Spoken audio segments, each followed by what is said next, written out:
Okay, and welcome back to our duality nightmare, the one that we're all in. And I think in the next video, we were talking about the subject. Now, what is the subject? Well, the subject has many meanings. And since we are into the occult, and we're going to see it inside, that duality has been put inside our laws and the meaning, the definitions. But one of them, as I described earlier, when you're the subject, synonyms of the word subject is captive, enslaved, and governed. Now we know that the subject of a sentence, it's the person or things performing the action in a sentence. And it's also, as an adjective, as in the mercy or answerable. Now, you can see that this word is loaded. It has duality. So when you are the subject of government, all right, because you're governed and you are the subject, well, you are already a person or a thing in a sentence. So you're already guilty, because the word sentence, it's a set of words that is complete in itself. But it's also the punishment assigned to the guilty. So already you're the subject of the governed, which means you're under a government, and you're already found guilty. And this may sound a little bit crazy, but this is how witchcraft works, all right? It works within the occult, in the hidden meaning. It's not about what is accepted meaning, it is in the hidden meaning. It is into the parts of the conversation nobody's having that this sort of nonsense exists. So when you look at this and you say, well, okay, you're fetching, you're going far and all that, I am not, because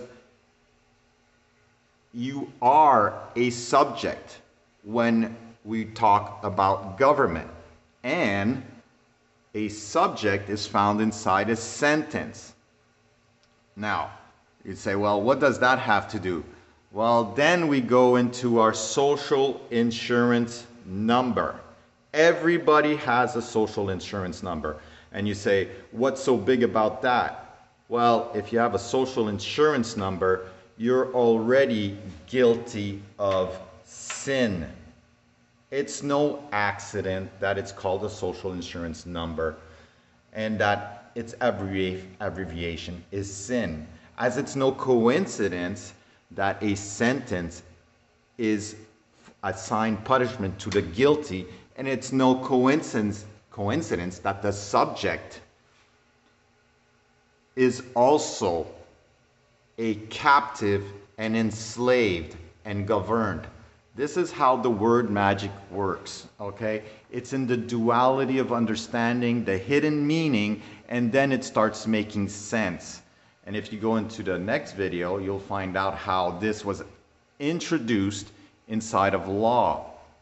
That one word means another, and it's hidden underneath the general understanding of everybody. And the word magic is the witchcraft. And this is what people don't understand, is that we are governed under an occult. And the occult was created by witches and druids and all these little, these wizards that created this nonsense. And it's no coincidence when you find this, that is associated to this, and that the sentence is associated to that. It is the hidden meaning. It's the meaning that you probably would say, no, that's not how we make conversation. We don't believe that the subject is enslaved. But if you are a subject, You are part of the definition, the synonym, the second meaning. It is that you are a captive and you are enslaved and you are governed. And it's the sentence, okay? It's the punishment assigned to the guilty. And you're already guilty because you are in sin. All right? I know it sounds crazy, but this is how they created their world. We'll see a little bit more when we look into Black's laws, that the words being used inside of the legal system have a dual meaning. And that's going to be it for today. So remember, we're all sinners because you have a social insurance number. But it goes further than that. It goes deeper than that. But this is just like part of it. All right. Have a good day.